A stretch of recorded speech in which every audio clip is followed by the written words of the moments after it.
सोलापूरचे प्रसिद्ध neurologist doctor Shirish Walsankar यांनी काही दिवसांपूर्वी आत्महत्या केली होती.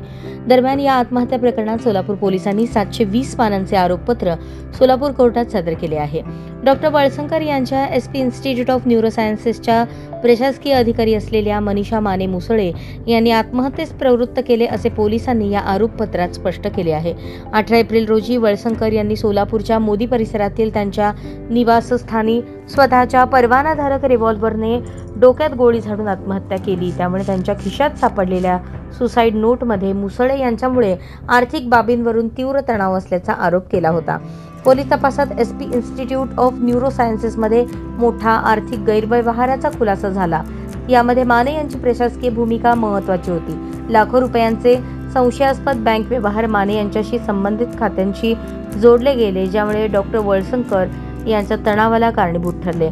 पोलिसांनी 42 साक्षीदारांचे जबाब नोंदवले आणि आरोपपत्रात मुसळे यांनी केलेल्या आर्थिक गैरव्यवहारांचे आणि त्यांचा अधिकार काढून घेतल्यानंतर डॉक्टर आणि रुग्णालयाची बदनामी करण्याच्या धमक्यांचे पुरावे समाविष्ट आहेत.